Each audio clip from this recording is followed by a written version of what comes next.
Professor Anilkumar, രാജ്യത്തെ പ്രധാനമന്ത്രി സൂചിപ്പിച്ചതുപോലെ ഇന്ത്യ എന്ന് പറയുന്നത് ഒരു പുതിയ ന്യൂ നോർമൽ ആണ്, പുതിയ ലോകക്രമം എന്നൊക്കെ പറയുന്നത് പോലെ ഭാരതം പുതിയൊരു ക്രമത്തിലേക്കാണ് പോകുന്നത്.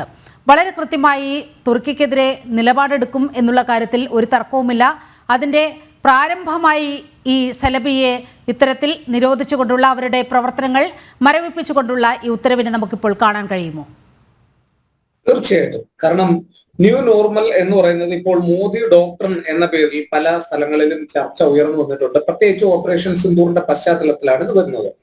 ഈ ന്യൂ നോർമലിന് ചില സവിശേഷതകളുണ്ട്. അഥവാ മോദി ഡോക്ട്രിൻ എന്ന് പുതുതായി വിളിക്കപ്പെടുന്ന ഈ ഫിലോസഫിക്ക്, ഈ തത്വത്തിന് ചില പ്രത്യേകതകളുണ്ട്.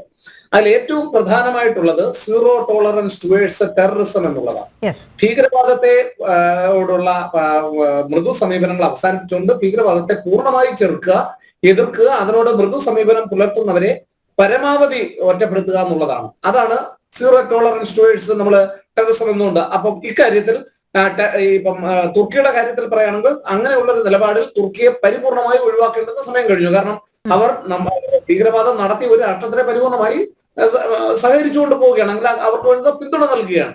അപ്പൊ അതുകൊണ്ട് തന്നെ ആ ന്യൂ നോർമൽ എന്ന് വിളിക്കപ്പെടുന്ന ഒന്നാമത്തെ മോദി ഡോക്ട്രിൻ തന്നെ തുർക്കിക്കെതിരാണ്. രണ്ടാമതായി നമ്മൾ പറയുന്ന അന്തർദേശീയ രംഗത്ത് അവരെ ഒറ്റപ്പെടുത്തുക എന്നുള്ളതാണ്.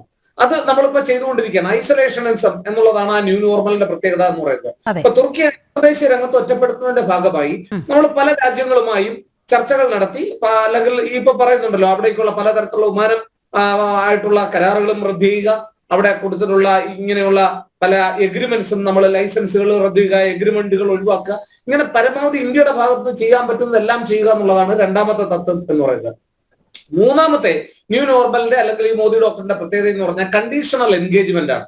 ഇപ്പം ചില ഉടമ്പടികളുടെ അടിസ്ഥാനത്തിൽ മാത്രം എൻഗേജ്മെന്റ് എന്ന് പറയുക. അതായത് ഇപ്പൊ പാകിസ്ഥാനെ നമ്മൾ പറഞ്ഞല്ലോ, നമ്മൾ സഹകരിക്കുകയൊക്കെ ചെയ്യാം, പക്ഷെ ഇനി സിന്ധു നദിയിലെ കരാർ റിവ്യൂ ചെയ്യുന്ന പരിപാടിയില്ല എന്ന് പറഞ്ഞു. അല്ലെങ്കിൽ പാകിസ്ഥാനുമായിട്ടുള്ള ഇനിയുള്ള ബന്ധം എന്ന് പറയുന്നത് ഇനി അവരുടെ പ്രവൃത്തികളുടെ അടിസ്ഥാനത്തിലാണ്. അത് ശക്തമായ തിരിച്ചടികളായിരിക്കും. പഴയതുപോലെ ഒരു തീവ്രവാദി ആക്രമിച്ചാൽ നമ്മൾ ആ തീവ്രവാദി ആക്രമിക്കാൻ നിൽക്കും, അങ്ങനെയല്ല. തീവ്രവാദി ഇങ്ങോട്ട് ആക്രമിച്ചാൽ പാകിസ്ഥാൻ നടന്ന ആക്രമണമായി. അതാണ് ന്യൂ നോർമൽ ഭാരതത്തെ സംബന്ധിച്ചിടത്തോളം. അഡ്വക്കേറ്റ് ശ്രീ പത്മനാഭൻ, അവസാനമായി അങ്ങയിലേക്കാണ് ഒരു 10 സെക്കൻഡ് എടുത്തു പോകാം. ഇപ്പോൾ ഈ കോൺഗ്രസിന്റെ ഈ വോട്ട് ബാങ്ക് മുൻനിർത്തിയുള്ള തുർക്കിയുടെ സമീപനത്തിനെതിരെ ഇപ്പോൾ വലിയ വോട്ടിംഗ് ഒക്കെ നടക്കുകയാണ്. ഇപ്പോൾ ടൈംസ് നൗ ആണ് ആ വിവരം പുറത്തുവിട്ടത്. തുർക്കിക്ക് അനുകൂലമായി ഇങ്ങനെ നിലപാട് വോട്ട് ബാങ്കിന് വേണ്ടി സ്വീകരിക്കുന്നു എന്ന് അഭിപ്രായപ്പെടുന്നവർ 89%, ഇല്ല എന്ന് പറയുന്നത് 10%.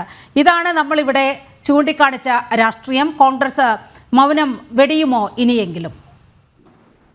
കോൺഗ്രസ്സുകാർ മാത്രമല്ല, മൊത്തം ഇന്ത്യ മുന്നണിയുടെ സ്വഭാവമാണ്. ഇവിടെ ആശാ വർക്കർമാർക്ക് പൈസ കൊടുക്കാനില്ലാത്ത ഈ ഗവൺമെന്റ് 10 കോടി ഉറുപ്പിക തുർക്കിക്ക് കൊടുത്തില്ലേ? വല്ല ആവശ്യമുണ്ടോ? ഈ രാജ്യത്ത് വിദേശ രാജ്യങ്ങളെ സഹായിക്കാൻ ഒരു കേന്ദ്ര സർക്കാർ ഉണ്ടെന്ന്. ഞാനും സഹായിച്ചോളാമാന്ന് ഇവര് പോയി എന്തിനാ സഹായിച്ചത്? പരിഹാസ്യരായില്ലേ ഇപ്പം? അപ്പൊ ഇതെന്താ പറയുക, 4 വോട്ട് കിട്ടാൻ വേണ്ടി പല അഭ്യാസങ്ങളും നടത്തും. ഹമാസിനെ പിന്തുണയ്ക്കും, ഇസ്രായേലിനെ എതിർക്കും, ആപത്ത് കാലത്ത് നമ്മളെ സഹായിച്ച ഇസ്രായേലിനെ, അങ്ങനത്തെ പല അഭ്യാസങ്ങളും നടക്കും. ഏതായാലും ആ തരം കളികൾക്കൊന്നും ഇനി ഇന്ത്യയിൽ ആയസില്ല, ഇനി ഇന്ത്യയിൽ സ്കോപ്പില്ല എന്നുള്ള ഒരു പരമാർത്ഥം, പച്ച പരമാർത്ഥം ഇവരെ മുമ്പിൽ എന്താ പറയാ വെളിവാക്കപ്പെടുകയാണ്. സമയപരിമിതി മൂലം ഇടപെടുകയാണ്. സെലബിയെ മാത്രമല്ല, തുർക്കിയുടെ അടയാളങ്ങളായി ഭാരതത്തിന്റെ മണ്ണിൽ നിലനിൽക്കുന്ന എല്ലാ ഘടകങ്ങളും നീക്കം ചെയ്യപ്പെടും. അങ്ങനെ ഇച്ഛാശക്തിയുള്ള ഒരു സർക്കാരാണ് രാജ്യം ഭരിക്കുന്നത്.